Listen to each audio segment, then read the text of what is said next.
विद्या संप्रदाय कर्तृभ्यो वंश ऋषिभ्यो महद्भ्यो नमो गुरुभ्यः।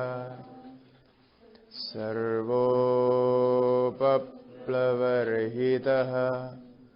प्रज्ञानघनः प्रत्यगर्थो ब्रह्मैवाहमस्मि ब्रह्मैवाहमस्मि। ॐ शान्ति शान्ति शान्ति। ॐ हरि ओम।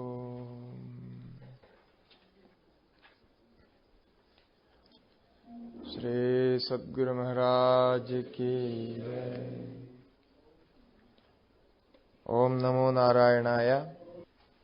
परमात्मा के स्वरूप को यहाँ नारायण नाम से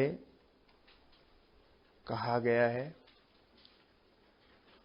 सर्वव्यापक सत्य अंतर्यामी परमात्मा निराकार निर्गुण स्वरूपद होता हुआ भी सारे चराचर का नाम रूप धारण करके जगत में व्याप्त दिखता भी है। तो ऐसे दिखने वाले परमात्मा को कहाँ किस तरह ध्यान करना है। यद्यपि ध्यान, ध्याता, ध्येय, ध्यान क्रिया सब उस परमात्मा का ही स्वरूप है, उससे भिन्न नहीं है, तो भी उपासनार्थ ध्यान आदि क्रिया आवश्यक है और उपासना के लिए एक स्थान विशेष भी चाहिए ध्यान करने के लिए। शास्त्रों में कहा गया है कि उपासकानाम कार्यार्थम ब्रह्मणो रूप कल्पना, कि ब्रह्म परमात्मा का जो रूप कल्पना है, आकार कल्पना, स्थान विशेष की कल्पना,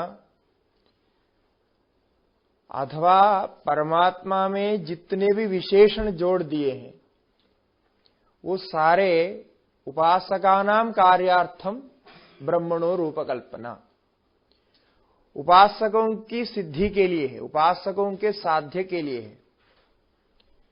क्योंकि उपासना करने के लिए रूप और भाव दो चाहिए। कल इसके बारे में कहा था। रूप और भाव के बिना आप ध्यान केंद्रित नहीं कर सकते हैं, उपासना नहीं हो सकती। तो हमारी वेद माता भी कृपा करके उपासनार्थ ब्रह्म की रूप कल्पना करते हैं। वेदांत में इसको सोपाधिक ब्रह्म भी कहा जाता है और वह रूप कल्पना होने के कारण ही शुद्ध परमात्मा से कुछ अलग सा दिखने लगता है और बहुत सुंदर उसका भाव वर्णन होता है। इसलिए कहा कि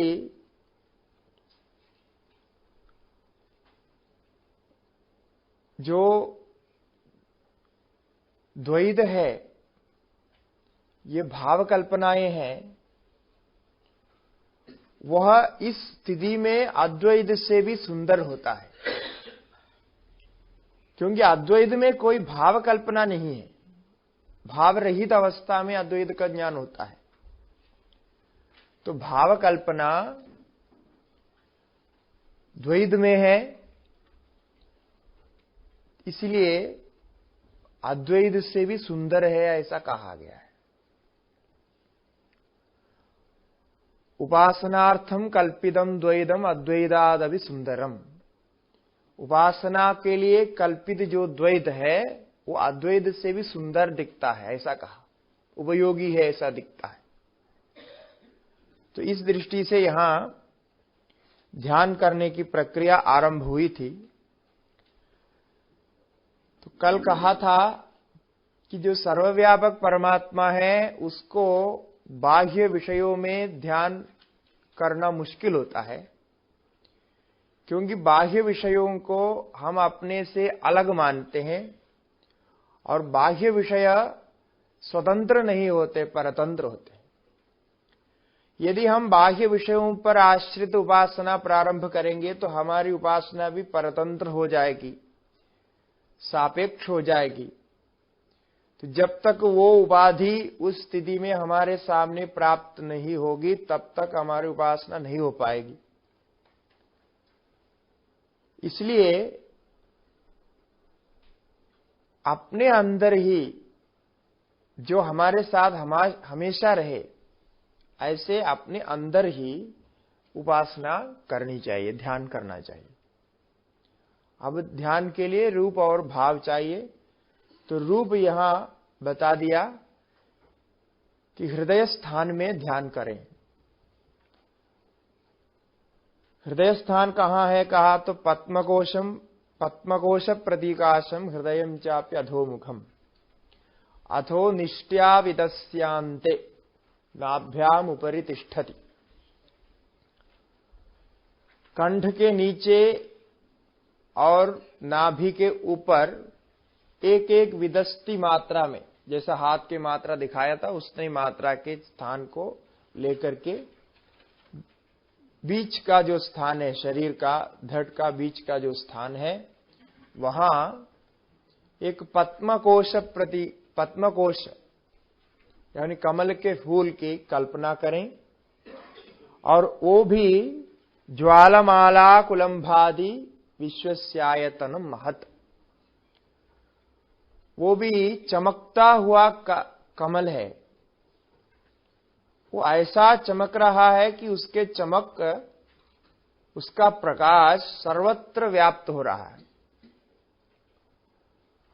और उसके जो बीच का स्थान है वह ये महाआकाश के समान बहुत बड़ा है, क्योंकि वो महाआकाश के साथ मिलता है। तो कमल अंदर होने पर भी उसके जो अंदर के आकाश है वो बाह्य आकाश के साथ मिलता हुआ है, ऐसा ध्यान करने से वो बाह्य आकाश की व्यापकता एक साथ दोनों में मिल जाएगी। आप कोई कमरे के अंदर बैठे हुए हैं, तो ये कमरे में जो खाली जगह है, आप अभी चिंतन करें कि ये खाली जगह कहां से आएगी। कमरे के अंदर जो व्याप्त आकाश है, खाली स्थान है, ये बाहर का आकाश ही है। तो यहां बैठ करके आप बाहर के आकाश के साथ एक होकर के इसका ध्यान कर सकते हैं। बाहर का आकाश और ये आकाश एक ही है, ऐसा ध्यान कर सकते हैं। इस प्रकार हृदय के अंदर जो कमल है, उस कमल के अंदर जो आकाश है, जो खालीपना है, वो आकाश भी सर्वव्यापक है। तो इसलिए विश्वस्य आयतनम महत कहा। इतना तक कल हो गया था। अब उस हृदय के ही कुछ और विशेषण बताना चाहते हैं, जिससे कि और आपको ध्यान में सूक्ष्मता के ओर ले जाने के लिए, और जब सूक्ष्म बुद्धि हो जाएगी, सूक्ष्म में ध्यान करेंगे, तो उस आत्मा को समझना सरल हो जाएगा। इसलिए आगे कहते हैं, संददगुम शिलाभिस्तु लंबत्याघोष सन्निभम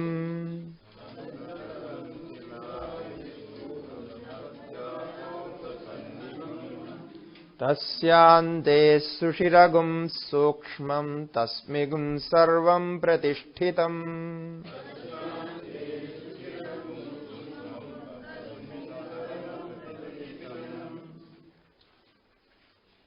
ये जो कमल है, आप कमल देखा होगा, कमल के फूल। कमल के फूल को देखने से उसके एक पंखुड़ी लीजिए, कमल के फूल के एक पंखुड़ी निकाल के आप देखेंगे, उसमें बहुत सारे छोटे छोटे लाइंस दिखाई देता है। सिरा जैसा हमारे हाथ में है, छोटे छोटे लाइंस रहते हैं, वैसे सिराएं दिखाई देती है कमल के पंखुड़ी में। ऐसे लंबे लंबे भी होता है, ऐसे भी होता है चारों तरफ। पहले 2-4 तो बड़े होंगे और फिर उसी में से छोटे छोटे निकलेंगे, ऐसे चारों तरफ रहता है। वैसे ही ये हृदय कमल में भी, हृदय कमल के जो पंखुड़ियां हैं उसमें भी सिराएं हैं, छोटे छोटे सिराएं हैं, छोटे छोटे लायन हैं। वो प्रकाश रूप होने से वो जो सिराएं हैं वो भी प्रकाश रूप है। और ये सिराएं पूरे शरीर में व्याप्त है, क्योंकि इस सिराओं के द्वारा ही शक्ति पूरे शरीर में व्याप्त होगी, ये आगे बताएंगे। तो अब देखिए, वो कमल को आपने संकल्पना की, वो कमल यदि ठीक आपके दर्शन में आ गया, मतलब कमल को आप साफ साफ अभी देख पा रहे हैं, तब उस कमल के पंखुड़ियों में चारों तरफ जो पंखुड़ियां हैं उनमें जो सिराएं हैं, उसमें जो लाइंस है, छोटे छोटे लाइंस, वो दिखने लगेगा। तो ये कमल के फूल साफ साफ दिखने के बाद ही होगा। तो कुछ दिन कमल के फूल दिखने में ही मुश्किल होगा, जैसा दिखता है वैसा गोल हो जाता है, फिर दिखता है फिर गोल होता है, ऐसा रहेगा। किंतु अभ्यास करने पर वो दिखाई पड़ेगा। जब दिखाई पड़ेगा तो उसके बाद दूसरे स्टेप में क्या सोचना है कि उसमें जो सिराएं दिखाई पड़ती है, वो सिराओं का चिंतन करना है। चारों तरफ उसकी सिराएं हैं, तो वो सिराएं हैं, कैसे हैं? शिलाभिस्तु, शिला भी यहां अर्थ शिरा भी ऐसा समझना है, क्योंकि वेद में रलयोर अभेतः करके प्रयोग होता है। रा और ला दोनों बदल बदल के प्रयोग हो सकते हैं। जितने रा वाले शब्द है वो ला करके भी प्रयोग में आ सकता है। तो इसी यहां भी वैसा ही किया। तो शिराभिस्तु होता है, वह शिलाभिस्तु लिखा है। तो लंबत्या आकोश सन्निभम, तो वो जो हृदय है उसके चारों तरफ, आकोश का अर्थ पूरे वो कमल में ही व्याप्त चमकता हुआ दिखता है। तो पूरे कमल के फूल को आप देखा है तो ठीक से पहले कमल को फूल को देखना पड़ेगा। यदि नहीं देखा है तो कमल के फूल जब मिलेगा तो उसको ठीक से पहले पहचानना पड़ेगा, क्योंकि कमल के फूल ही आप नहीं जानते हैं तो उसकी भावना अंदर कैसे करेंगे, है ना? नहीं हो सकता। उसको जब देखेंगे तो आपको पता चलेगा उसमें कैसे कैसे लाइंस होता है। तो वैसे लाइंस अंदर भी है, वो फूल में भी है, कल्पना करना है। कहते हैं उस कमल के फूल के अंदर, आगे अभी और चिंतन करने के लिए बोल रहे, तस्यांदे सुशिरगुम सूक्ष्मम तस्मिन सर्वम प्रतिष्ठितम। अब वो सारे सिराएं मिलकर के, कमल के अलग अलग पंखुड़ियां मिलकर के एक है, ऐसा एक आकार में रहता है। उसके बीच में, उसके अंदर, उसके बीच में छोटी सी जगह है, सुशिरगुम सूक्ष्मम। सूक्ष्म एक छोटा सा स्थान है, खाली जगह है। और वो कैसा है? तस्मिन सर्वम प्रतिष्ठितम। अब वो सुशिर स्थान यदि आपको दिख पड़े तो वहां कैसी कल्पना करना है? उसमें सब कुछ स्थित है, ऐसे कल्पना करना है। अब क्या है? तीसरा स्टेप हो गया ये। पहले कमल का ध्यान किया और फिर कमल के सिराओं को आप देखने लगे। धीरे धीरे सिराओं का जो मुकुट भाग है, उसको देखा और उसके अंदर के जो स्थान है उसको देखा। अब वो जो स्थान, खाली स्थान है, वो अत्यंत सूक्ष्म है, इसलिए सुषिरगुम सूक्ष्मम कहा। सुषिर है, छेद है, वो बहुत सूक्ष्म छेद है। सब मिलने के बाद कितना छेद होगा, बहुत छोटा रहेगा। अब वो छेद आपको दिखना चाहिए, ठीक है। जब वो छेद दिखेगा तो बहुत कठिनाई होती है वहां वो छेद का दर्शन बनाए रखने में। कैसे होता है कि कमल के आकार को, कोई भी रूप होता है, कमल है, कोई भी रूप है, वो रूप को ध्यान में रखना थोड़ा आसान होता है, मन उसको ध्यान में रख सकता है। किंतु उसके बाद उसका जो कमल के जो मुकुट है, वो ऊपर के भाग, उसके बीच में जो छेद है उसको ध्यान में लाने की कोशिश किया तो आपके मन बहुत थक जाता है, ध्यान में नहीं आ सकता। फिर करना क्या चाहिए, अभ्यास करना पड़ेगा। इसको ध्यान करने के लिए इसका पहले अभ्यास करना पड़ेगा। ये हमारे वैदिक ध्यान की प्रक्रिया है। आप खाली आंख बंद करके कुछ न कुछ वहां देखते रहे, कोई स्थान विशेष को देखते रहे, तो एक प्रकार से इसका ध्यान तो होता है, किंतु वो ध्यान के अंतर्गत जो परिवर्तन होना चाहिए, ध्यान के अंतर्गत एक ध्यान होता है। माने बड़े विषय से ध्यान छोटे विषय में पहुंच जाता है, उसकी विषयता सूक्ष्म हो जाती है, और उसमें भी जो खाली स्थान को देखने के लिए बोला तो अति सूक्ष्म हो जाता है। अब वो स्थान को आप देखें तो उस स्थान को देखने के बाद बहुत छोटा है ना, तो फिर उसको क्या समझना है, ये बहुत बड़ा जो व्यापक तत्व है, व्यापक आकाश है, वो ही वो छोटे स्थान में भी है, ऐसा समझना है। क्योंकि खाली स्थान जहां भी होगा, छेद जहां भी होगा, वो आकाश ही होगा। ये कल हम समझाए थे, आकाश की व्यापकता। तो छेद मिले तो वो आकाश का ही होगा। जैसे सुई है, छोटे सुई है जो सिलाने में काम आता है, और उसमें जहां धागा डालने के जो सुशिर होता है, छेद होती है, वो छेद को आप मन में देखने के प्रयास करेंगे।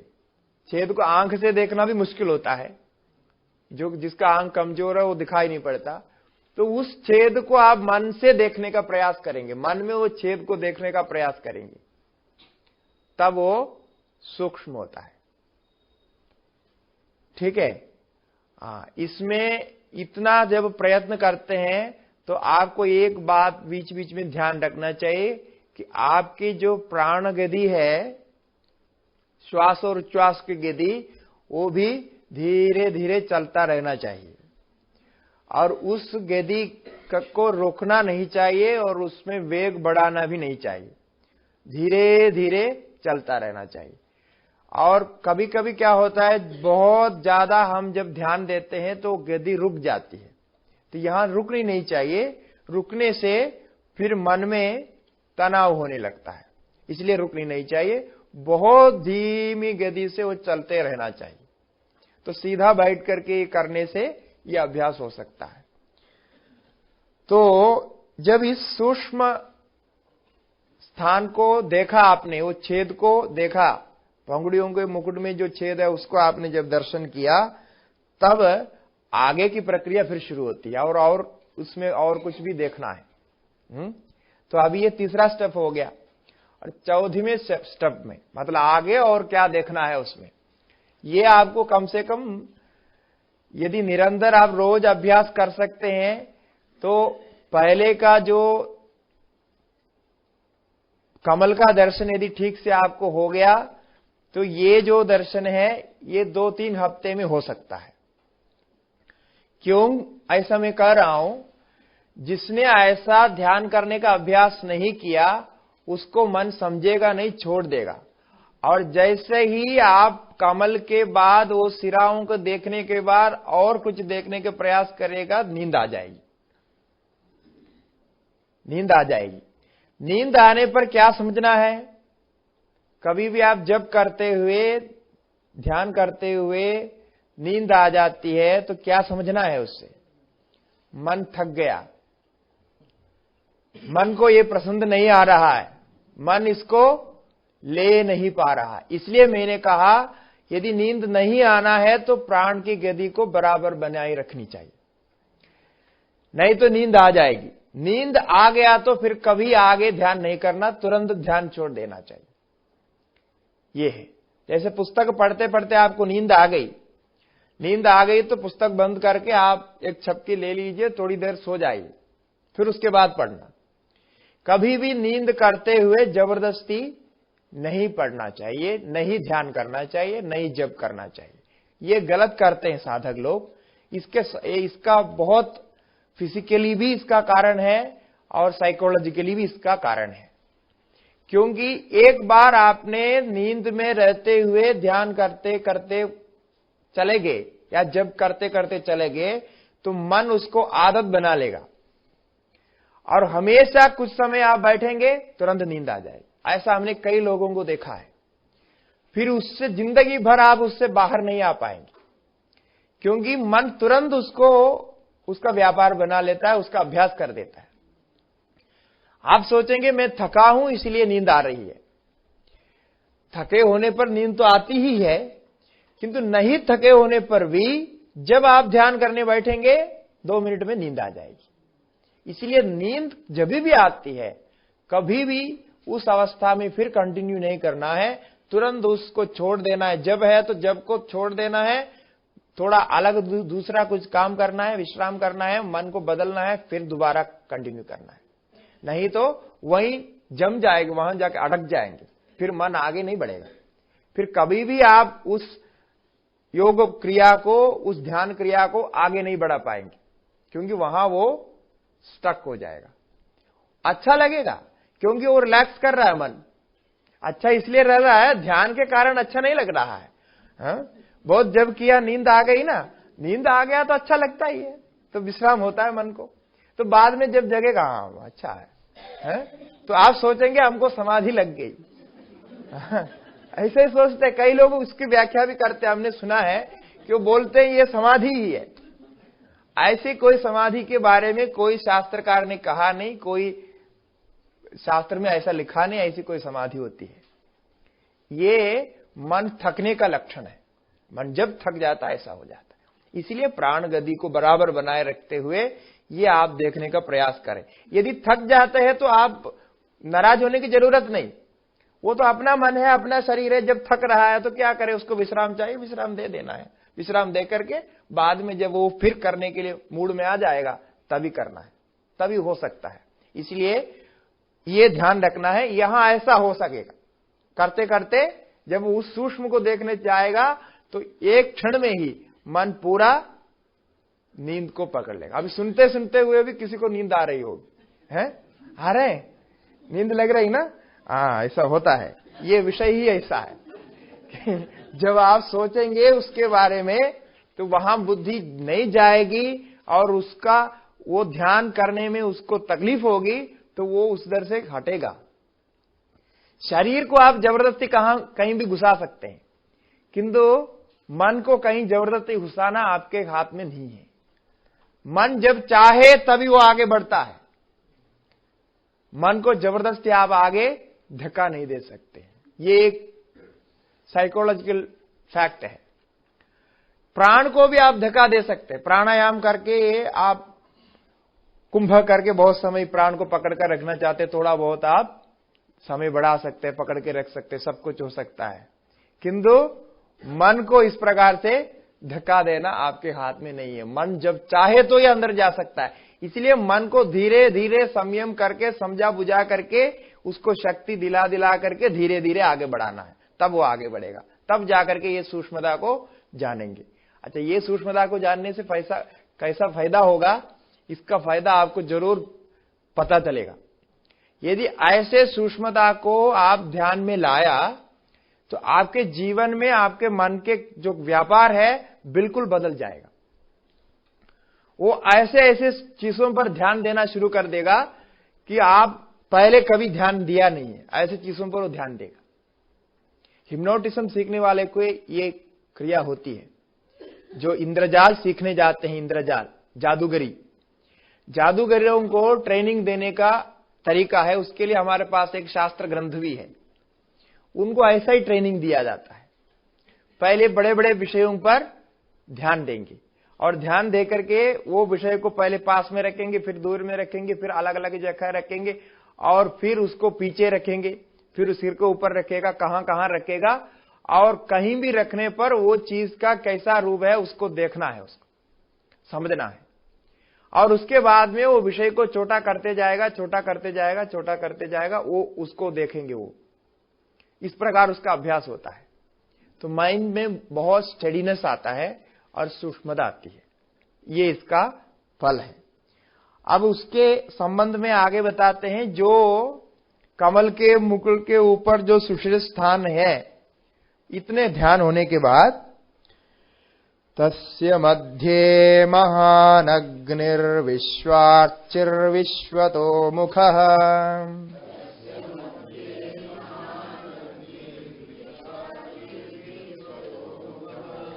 सोऽग्रभुग्विभजन् तिष्ठन्नाहारमजरः कविः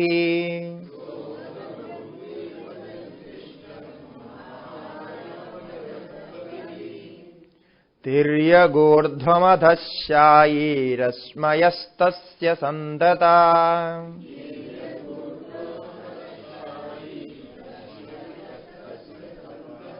संदापयदि स्वं देहमापादतलमस्तकः।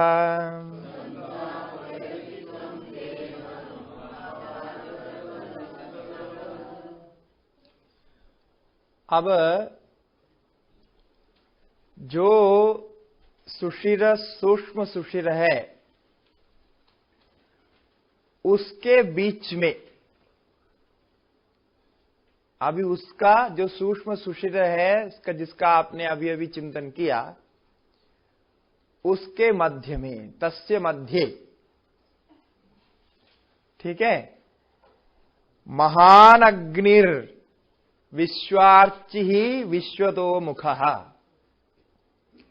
अभी यहां उस सूक्ष्म स्थान में जीवात्मा को रखना चाहते हैं, ठीक है। सब लोग थोड़ा सीधा बैठिए, हाँ, क्योंकि अभी नींद आ रहे हैं जैसा लगता है। तो उस सूक्ष्म स्थान में खाली जगह है ना, वहां जीवात्मा को रखना चाहते हैं। देखिए, ये एक बहुत ही साधारण, मतलब जो आपको बिल्कुल समझ में आएगा, ऐसे एक टेक्निक यहां वेदमाता यूज करने जा रही है कि आपको कहा कि आपको कैसे वहां जीवात्मा को रखेंगे, कैसे आप जीवात्मा को जानेंगे, जीवात्मा कैसे है, क्या है, आपको पता है जीवात्मा। यदि जीवात्मा कोई मणि के समान है तो उसको वहां रख सकता है। जीवात्मा कोई चीज के समान है तो उसको वहां रख सकता है। तो किसके समान जीवात्मा को मानेंगे? और केवल मान्यता पर चलेगी नहीं, हमारे अनुभव में भी वैसा आना चाहिए। अब ये जो बता रहे हैं हमारे अनुभव को लेकर के बता रहे। उस स्थान में एक अग्नि शिखा है,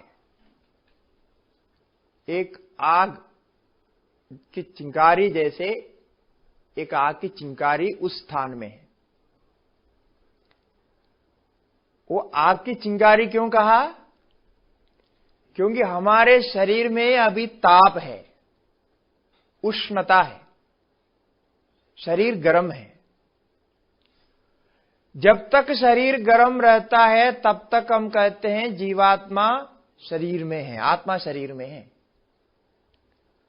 और जब उष्णता समाप्त होती है तब जीव निकला हुआ होता है, ठीक है। इसलिए ये उष्णता जो शरीर में व्याप्त है वो जीवात्मा का ही स्वरूप हो गया, और उस उष्णता को आप अनुभव करते हैं। वो उष्णता कहां से व्याप्त हुई, कैसे व्याप्त हुई? उष्णता और अग्नि समान होती है। जब भी उष्णता की बात करते हैं तो आपको अग्नि याद आ जाती है।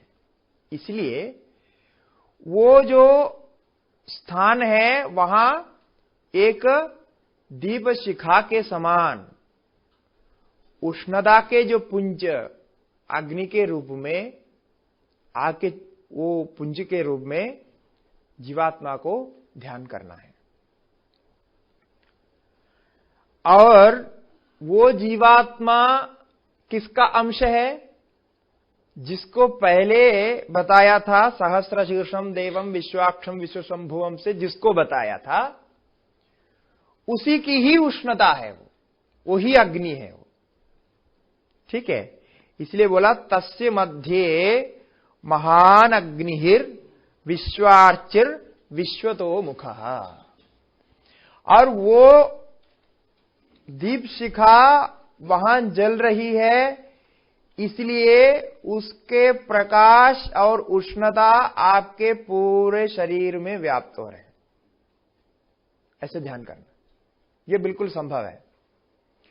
क्योंकि जब आपको दीप का दर्शन होगा, दीप शिखा की दर्शन हो जाएगी, तो उस समय आप ये तो सोच सकते हैं कि उसका प्रकाश और उसकी उष्णता मेरे पूरे शरीर में व्याप्त है।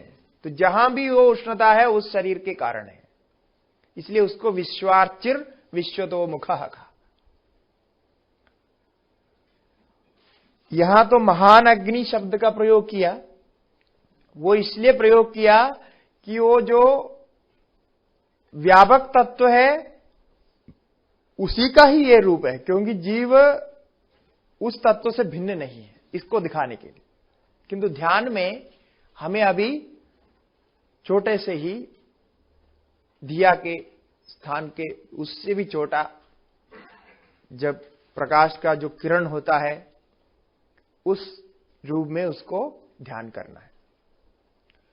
तो उसी का जो प्रकाश, उसकी उष्णता ये पूरे शरीर में व्याप्त है। उसके किरणें फैल रहा है, उससे रश्मियां निकल रही है, वो रश्मियां सिर के ओर व्याप्त हो रहे हैं और उसकी रश्मियां नीचे के ओर भी जा रहे हैं, इसके रश्मियां चारों तरफ जा रही है। इसको आगे कहा तिर्यगूर्ध्वम अधशायी रश्मय तस्य संतता। तीसरे लाइन में, एक लाइन बीच में है, वो तिर्यक भी है, बीच में भी फैल रहा है, ऊर्ध्व में है, ऊपर भी फैल रहा है, और अधशायी नीचे भी जा रहा है। क्या? वो जो कमल का मुकुट है, वो मुकुट के बीच में जो खाली जगह है, वहां जो किरण है, वो किरण चारों तरफ व्याप्त हो रहे हैं। ऐसे ध्यान करें। इतने ध्यान में जब आप बैठेंगे तो आपको बिल्कुल एकाग्रता होगी, समाधि लगेगी। क्योंकि यहां दो चीज ध्यान रखना है। एक तो आप अभी उस दीप शिखा को देखने के साथ शरीर में जो उष्णता है उसको भी महसूस करना चाहिए। शरीर की उष्णता को आप जब महसूस करेंगे तो वो दीप शिखा का जो दर्शन है दोनों में संबंध हो जाएगा और मन कहीं अन्यत्र जा नहीं सकेगा, उसको लेकर के ही रहेगा। तो ये प्रक्रिया अब अपना के देखिए। इसके समान दूसरे प्रक्रिया होती है जो प्राण को लेकर के होता है, वैसा ही ये भी है। किंतु यहां अब क्या महसूस होना चाहिए आपको कि शरीर में पूरे व्याप्त जो गर्माइश है उसको आप अलग से समझना चाहिए, वो आपके ध्यान में आना चाहिए, वो दीप शिखा के साथ। ठीक है, तब कहता है, उसके बारे में कहते हैं, वही जो उष्णता है, उष्णता स्व अग्रभुक विभजन तिष्ठन आहारम अचरत कविहि। वही उष्णता हमारे पेट में हम जिस आहार को करते हैं, सारे आहार जब अंदर जाता है वो उन आहार को, सारे आहार को वही हजम करता है। हमारे पेट में रहते हुए हजम करने वाला जो वैश्वानर अग्नि है, ये अग्नि वही है। अब आप जो शरीर व्यापक उष्णता का अनुभव किया उसको धीरे धीरे उदर में लाया। उदर में लाने पर आपको उदर में भी एक अग्नि का अनुभव होगा। उदर में गर्माइश है, और जैसे ही उदर में गर्माइश का अनुभव करता है आपको वहां दिखने लगेगा कि पेट में जो कुछ है सब कुछ हजम हो रहा है, वहां कुछ क्रिया हो रही है, ये आपको महसूस होगा। वहां एक आवाज निकल रही है, एक क्रिया हो रही है, ये आपको पता चलेगा। तो इसलिए कहा कि स्व अग्रभुक, वही अग्र में रहता हुआ सबको खाता है, सबको खाने वाला, सबको हजम करने वाला वही है। कैसा हजम करता है? आहारम अजरक कविही, सब आहार का स्वरूप को जानता है और जानता हुआ सबको जीर्ण करता है, विभाग करता है। विभजन, विभाग करना मतलब उस आहार को हजम करके वो रसादि धातु रूप से उसको परिणत करना, सप्त धातु रूप से परिणत करना। ये पेट में जो अग्नि है वो भी वही है। और ये जो व्यापक तत्व है, अभी इसका असली स्वरूप क्या है ये भी बताना है। इतना आपको ध्यान में आ गया, आप कुछ समय तक शरीर के गर्माइश के साथ उस दीप पुंज को ध्यान किया, और उसके साथ ये भी ध्यान किया कि ये पेट में जो अग्नि है वो एक ही है। तो सारे शरीर में व्याप्त अग्नि का ज्यादा अनुभव पेट में होता है। तो पेट के लिए इसलिए कहा क्योंकि पेट में अग्नि का अनुभव अन्य स्थान से ज्यादा आपको होता है, इसलिए पेट को यहां विशेष करके कहा है। तो सर्वत्र प्राप्त है, किंतु पेट में उसका अनुभव सीधा होता है, क्योंकि जब भूख लगती है तब आपको बोलते हैं पेट में आग जल रही है, कुछ डालना पड़ेगा, तो अनुभव होता है। और बाकी स्थान में गर्माइश का अनुभव तब होता है वहां कोई दर्द हो तब। तो ऐसा ध्यान करते समय दूसरा एक शारीरिक फायदा आपको ये होगा कि शरीर के जोड़ों में मोड़ों में जहां जहां दर्द है वो दर्द आपको पता लगने लगेगा, ऐसे ध्यान करेंगे तो सिर दर्द होने पर सिर में आग है ऐसा मालूम पड़ेगा। गर्माइश सिर में मालूम पड़ता है ना जब सिर दर्द होता है।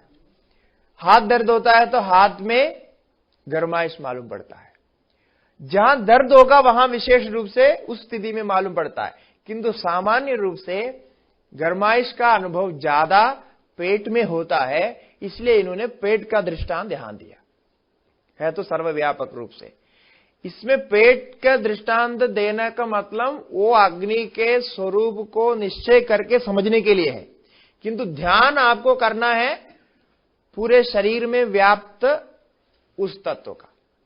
तो वही जीवात्मा का स्वरूप है, जीवात्मा का प्रत्यक्ष दर्शन वही है। ये गर्माइश रूप से वहां रहता है।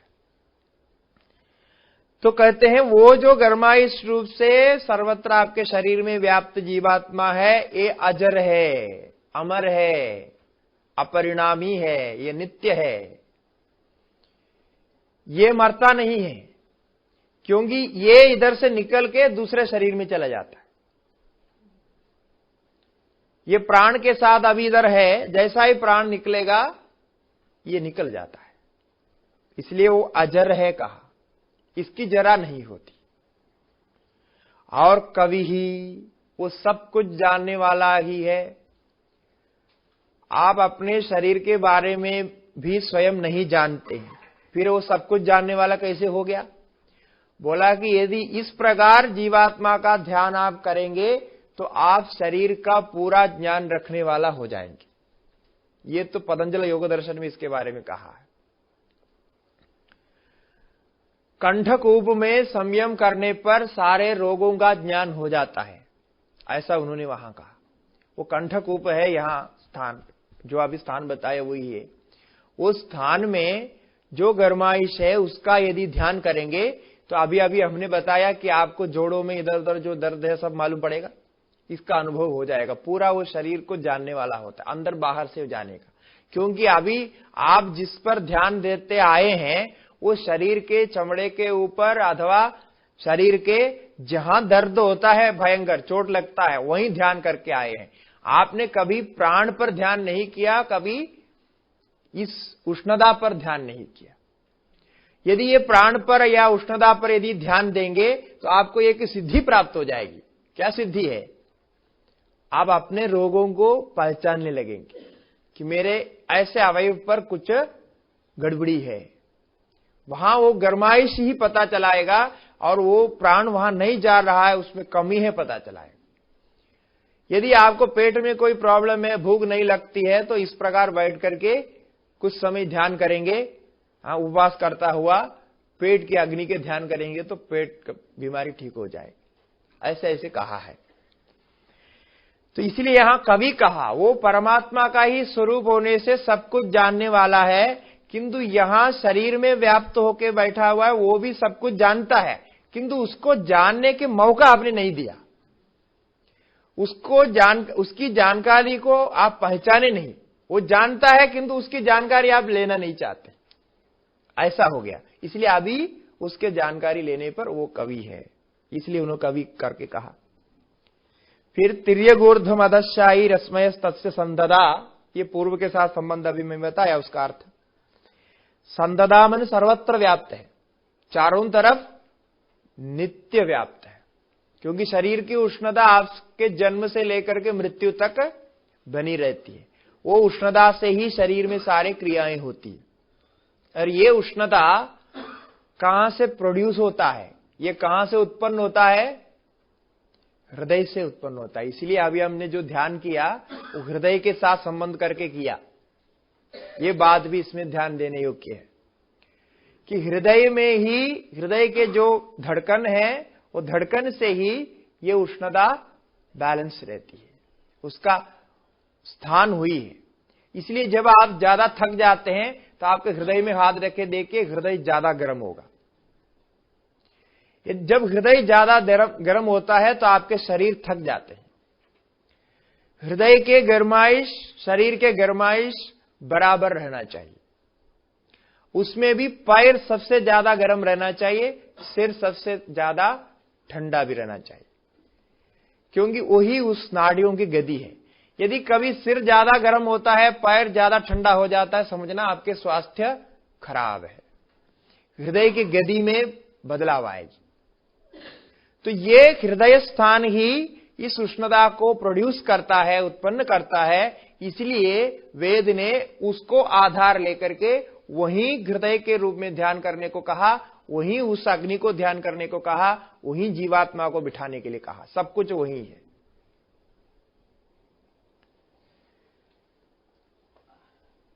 और यहां यह भी बताना चाहिए साथ में, किसी को कोई हृदय संबंधी रोग है तो ये ध्यान करते समय उनको शुरू में कुछ तकलीफ जैसा लगेगा। ये एक्सपेरिमेंट किया हुआ है, तो उनको कुछ ऐसे धड़कन बढ़ता हुआ अनईजीनेस लगेगा शुरू में, क्योंकि आपका ध्यान पूरे हृदय में जा रहा है। तो वो हृदय में जाने पर कुछ समय लगेगा। तो क्या करना है? धीरे से श्वास को धीमी करते हुए श्वास के ऊपर ध्यान देना है, श्वास को बराबर लेते रहना है। और यदि बैठने के लिए तकलीफ है तो पैर कभी भी नीचे पैर करके कुर्सी के ऊपर बैठ करके ये ध्यान नहीं करना है। ये ध्यान करते समय पैर ऊपर ही होना चाहिए। जो मोड़ के नहीं बैठ सकते हैं उसको दूसरे कुर्सी या बराबर कुछ चीज रख करके ऊपर करके मोड़ के रखना चाहिए, दो कुर्सी आगे पीछे डाल के। क्योंकि इसका कारण यह है कि ये जब आप अपने अंदर इस प्रकार से सूक्ष्मता के ध्यान करेगा तो पूरे आपके मन की एनर्जी, माइंड जो मन बुद्धि के जो शक्ति है वो एक जगह केंद्रित हो जाएगी। तो उसको ज्यादा प्रेशर नहीं देना चाहिए, इसलिए मोड़ के बैठना है। ये एक इसके साथ में बता दिया। आगे उसी को ही कहते हैं, ये जो अग्निशिखा का आप अभी ध्यान कर रहे हैं, वो अग्निशिखा क्या करती है? सारे शरीर में तिर्यगूर्ध्व अधश्चाई है, तिर्यक्च ऊर्ध्वम च अधश्च शायी इति तिर्यगूर्ध्वम अधशायी। वो सब जगह व्याप्त रहता है और व्याप्त रह के क्या कर रहे हैं? संदापयति स्वम देहम आपाततलमस्तकः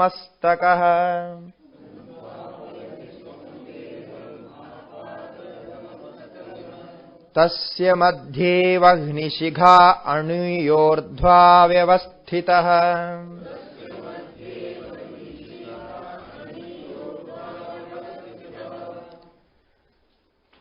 संदापयति स्वम देहम आपाततल मस्तकः।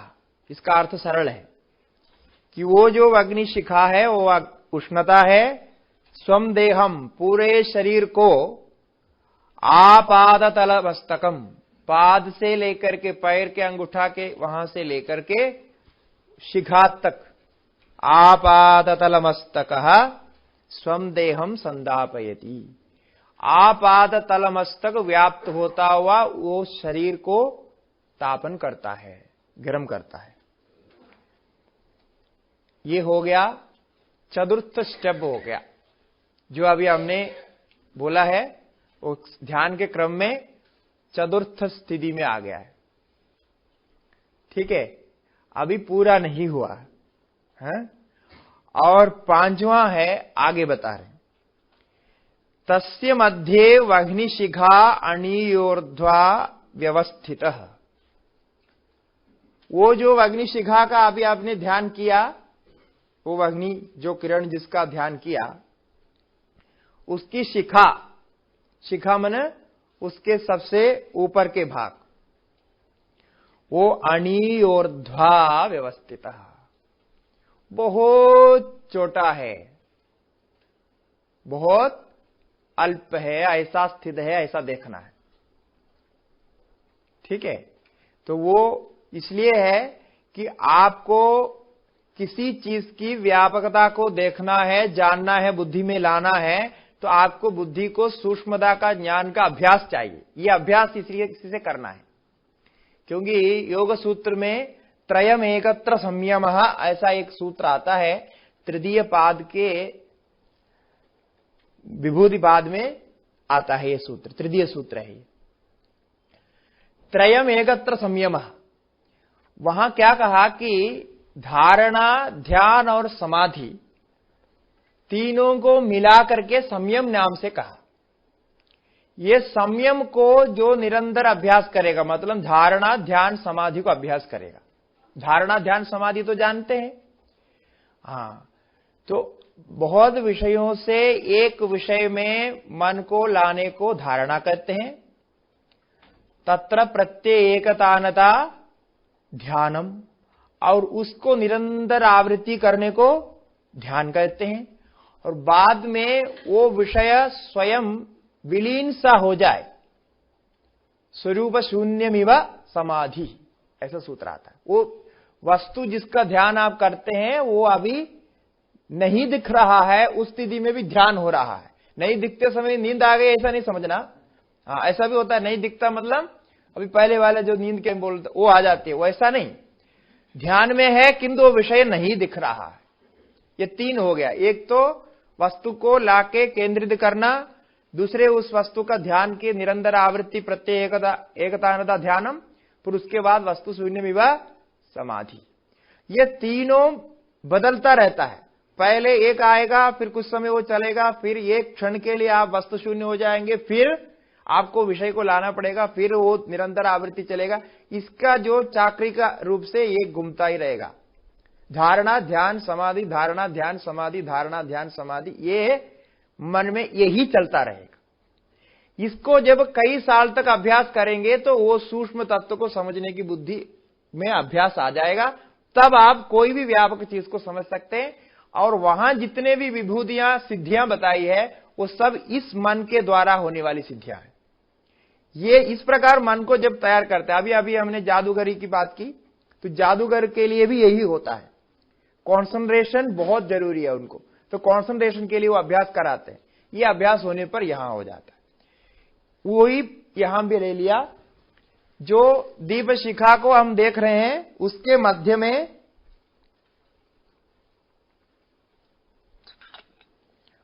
अणियोर्ध्वा, बहुत सूक्ष्म एक तत्व है, उसके दर्शन करना, उसकी सूक्ष्मता का दर्शन करना है। अब वो सूक्ष्मता कैसे रहेगी?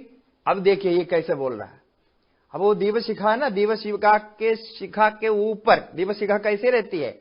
ऐसे होकर के ऊपर की ओर लंबा रहता है। वो पहले नीचे तो विस्तार से रहेगा, नीचे विस्तार होगा और ऊपर की तरफ लंबे ऐसे रहेगा। जैसे ये धागे का ऐसा होता है, ये ऐसा आकर के बीच में से वो ऊपर जाएगा, जितना ऊपर जाएगा ये शिखा पतली होती जाएगी। तो ऐसी शिखा का आपने दीप शिखा का ध्यान किया तो दीप में देकर के त्राटक करने वाले को दिखाई पड़ेगा कि सबसे ऊपर ऐसा रहता है। और वहां क्या है ये बता रहे आगे, नीलतो यद मध्यस्था विद्युल्लेघेव भास्वरा,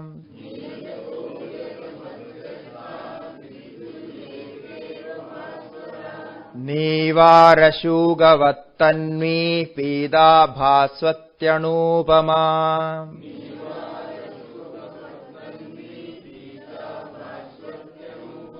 तस्याः शिखाया मध्ये परमात्मा व्यवस्थितः।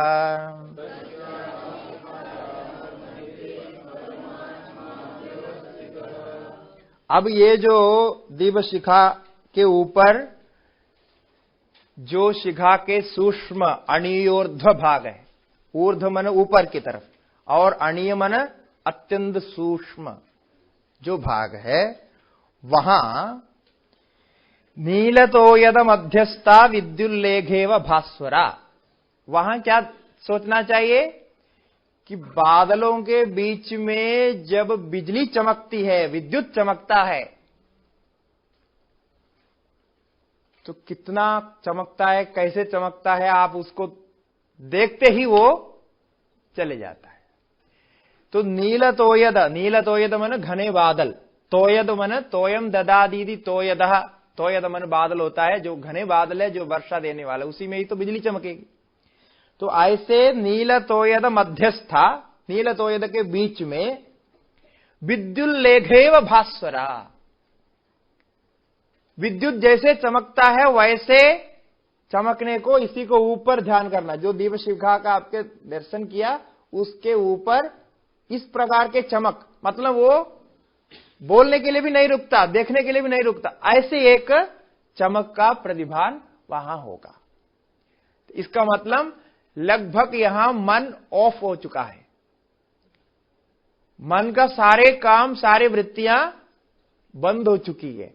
इसके बीच में मन में कोई और वृत्ति आ गई तो आपके ये सारे प्रक्रिया टूट जाएगी, फिर आपको दोबारा करनी पड़ेगी, दोबारा इसका दर्शन करना पड़ेगा। इसलिए पहले पहले स्टेप को अच्छी तरह अभ्यास करके आगे आगे बढ़ना है। बढ़ते हुए ये दे देंगे तो विद्युल्लेघेव भास्वरा कहा। देखिए कितने प्रक्रिया को सूक्ष्म के तरफ आपको कैसे आपके बुद्धि को ले जाना है, इसको प्रक्रिया को कितने बढ़िया बनाया। नहीं करते हैं तो आपको बहुत, स्वामी जी क्या क्या बता रहे हैं पता नहीं, बीच में हाँ कई चीज बता दिया। ये करने से सबसे सरल लगेगा, क्योंकि सरल करने के बाद आपको अभ्यास हो गया मन को, तब वो मन स्वीकार कर सकता है, आगे सोच सकता है। और परमात्मा के इस रिफ्लेक्शन को, इस ज्ञान को विद्युल्लेख करना अन्य उपनिषदों में भी कहा है, केन उपनिषद आदि में भी विद्युल्लेखा जैसा कहा, छांदोग्य उपनिषद में भी है, सकृत विभाद विद्युत के समान वहां आपको उस प्रकाश का अनुभव होगा। इसका मतलब मन वहां बिल्कुल रुक जाएगा, रुकने के बाद कुछ न कुछ वहां अनुभव को प्राप्त करेगा। वही स्वयं प्रकाश आत्मा को ध्यान करते हुए इस प्रकार प्राप्त करना है। तो ये विद्युल्लेघेव भास्वरा, और वो जब चमकेगा उसके भी मात्रा कुछ न कुछ होगा। तो देखिए वो ऋषि ने उसका भी दर्शन किया है, इसलिए वो बोल रहे हैं, वो क्या कहें, सबसे छोटा लीजिए, नीवार शूगवत्तन्वी पीता भास्वती अनुपमा। तो वो कितना छोटा होता है, वो विद्युल्लेख कितने छोटा होता है, बहुत बड़ा जो विद्युत है उसका ध्यान नहीं होगा। विद्युल्लेघे व भास्वता कदा, उतने विद्युल्लेख जैसा वो चमकता है, किंतु उसके मात्रा क्या दिखती है? नीवार शूकवत तन्वी है। अब ये नीवार मतलब जौ होता है, जौ दाना देखा है? जौ दाना जो हम हवन आदि में प्रयोग करते हैं, चावल दाना जैसा रहता है, उसका आगे एक ऐसा रहता है, एक बाल जैसा, बहुत लंबा ऐसा रहता है। जो चावल और इसमें अंदर यही है, चावल में वो नहीं होता। जो धान्य चावल है, चावल में वो मूंछ नहीं होता, किंतु इस निवार में होता है, जौ में होता है, और इसका पीछे भी एक होता है, और वो बिल्कुल छोटा होता है, और हाथ में ऐसा लगाएंगे तो आपको चुकेगा, थोड़ा स्ट्रांग भी है वो, तो ऐसा हो रहता है। तो बोला कि उतने मात्रा है, वो उतना उसका आकार है, और वैसा एक बार चमकेगा। तो देखिए उसको दर्शन करना कितना मुश्किल होगा, जब तक वो ध्यान नहीं आएगा तो नहीं हो सकता। किंतु इस ऋषि को तो स्पष्ट रूप से हो गया, इसलिए उन्होंने स्पष्ट रूप से उसका विवरण दे रहा है। नीवार शुगवत तन्वी, तन्वी मन उतनी पतला होती है, उतना छोटा होता है, ठीक है। और उसका रंग क्या रहेगा? पीता, पीला रंग, जो अग्नि का, आग का रंग है वही। अणुपमा, बहुत छोटा जो है उसके उपमा दी जा सकती है, सबसे छोटा का जो उपमा दी जा सकती है उतना दे है, वो उपमा भी दे दिया। और पीता भास्वती, पीले रंग में वो दिखाई पड़ेगा। ये प्रकाश का आप दर्शन कर रहे हैं, तो उसमें करते समय अब वो जो प्रकाश का आपने एक रिफ्लेक्शन में दर्शन किया, अब जो बोल रहा है ये थोड़ा विलक्षण चीज है। अब बोल रहे हैं जो आपने एक क्षण में उसका दर्शन किया ना, तस्या शिखाया मध्य परमात्मा व्यवस्थित, उसकी भी शिखा के बीच में परमात्मा स्थित है।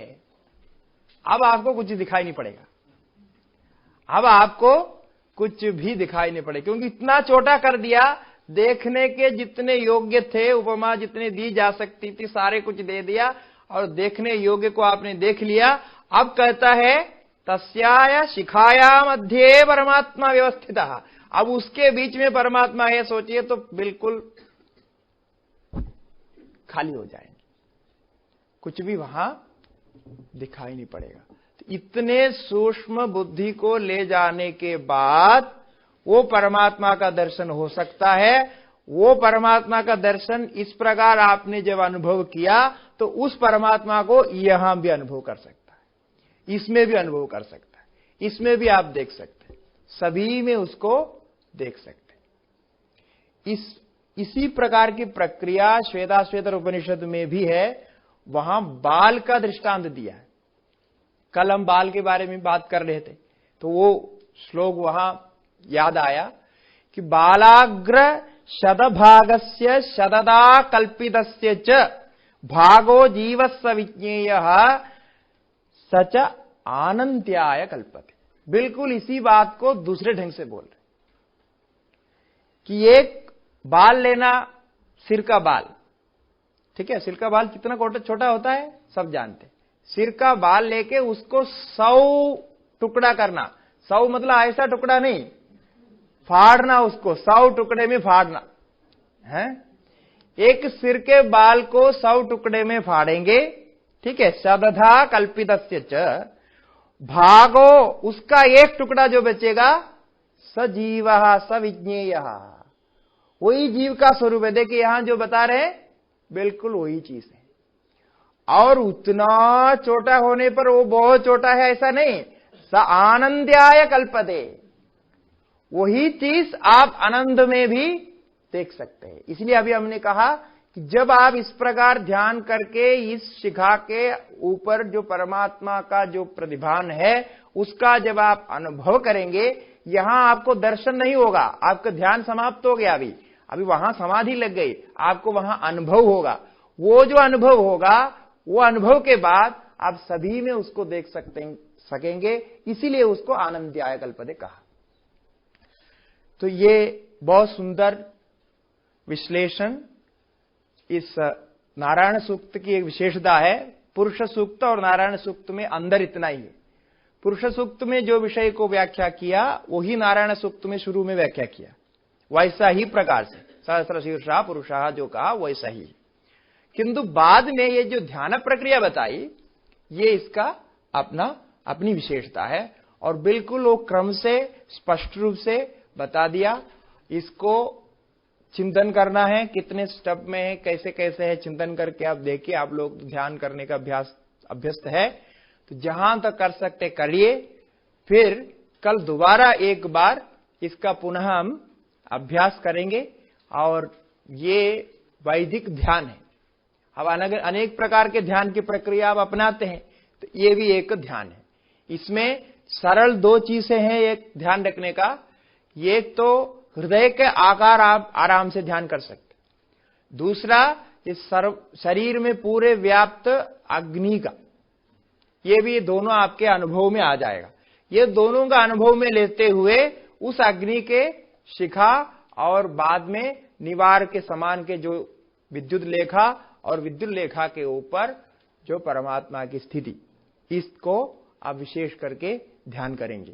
तो यही परमात्मा है, यही जीवात्मा है और यही सभी में व्याप्त है। तो ध्यान करने पर इस प्रकार इसमें स्थित हो सकता है।